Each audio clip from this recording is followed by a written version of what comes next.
Jemima's heart raced as she looked down the barrel of the gun. Moving as quickly as she could, she turned and ran away from her would-be killer. As she ran, she heard gunshots and felt bullets whiz by her, the darkness of the basement serving to debuff her opponent's accuracy.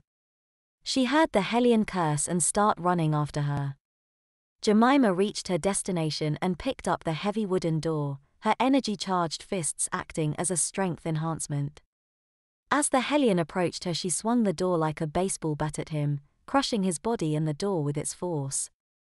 Making sure the coast was clear, Jemima climbed back up to the ground level of the house and continued her search.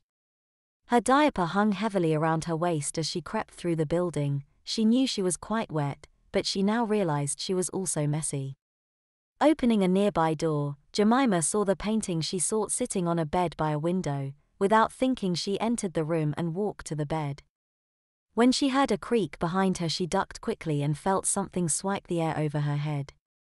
Encasing her feet in stone again, she kicked her foot behind her and felt it connect with her attacker, dropping him to the floor.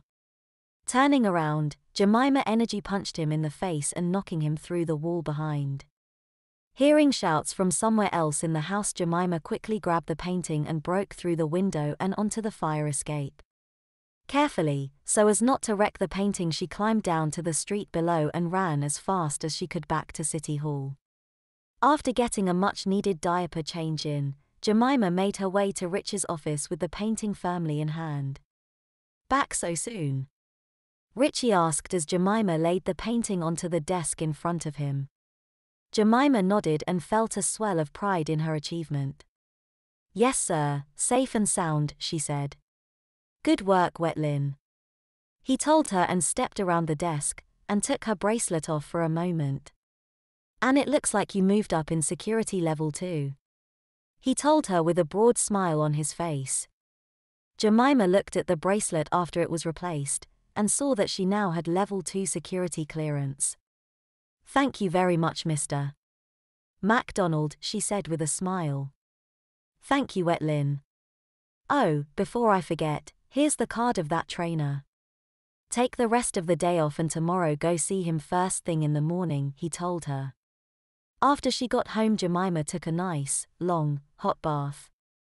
The cuts and bruises that she'd gotten courtesy of the Hellions were all but gone now, and she only had the slightest bit of tenderness from her injuries. "I got lucky today," she thought to herself as she put a warm washcloth over her eyes and sank lower in the tub.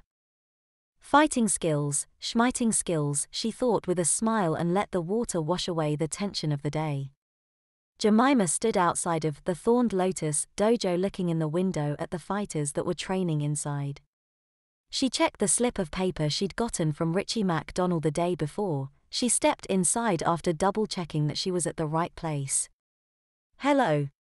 May I help you?" a tall skinny Asian man asked as she walked through the door. "Yeah, Richie MacDonald sent me to be trained by you," she told him. "Ah, you must be Wonder. Lynn. I'm glad to see that you decided to wear pants today," he said with a chuckle. Jemima blushed furiously. "You can call me," she started but was quickly stopped by the man. "No names. I deal only with heroes. I need not know your true identity," he told her briskly. "I am Master Nomas. I will be your sensei for the next few hours," he informed her. "You can teach me to be a fighter in only a few hours?" she asked, her eyes wide with disbelief. Master Nomas nodded and led Jemima to a back patio area behind the dojo. The area had several fighting dummies and large stones that were cracked in many places from other fighters' practice sessions. "Now, Richie told me that you have energy melee powers. I will teach you for attacks that will make you into a powerful enemy to your foes." Jemima smiled at the man. "Well then, let's get started," she said. "The first move I will teach you is called Barrage. It's a simple 1-2 punch that will help to disorient your foes." Master Nomas then took a fighting stance and summoned some energy into his hands and gave a lightning-quick set of punches to a fighting dummy, obliterating it instantly. "Now it is your turn," he said and stepped away from her to give her space to perform the move. Jemima mimicked the stance and summoned her own energy. She took a deep breath and performed the attack, she gasped as the dummy exploded in a similar fashion to Noma's dummy. Noma stepped back up to where she stood. Very good, you are a quick learner, I like that, he told her with a warm smile and a pat on the shoulder. The next move I will teach you is the energy punch. It's similar to barrage, except you use more energy and you only use one punch, he told her as he stepped up to the large boulder and took his stance again. Jemima watched eagerly as his hand began to glow and he struck the boulder, splitting it in half.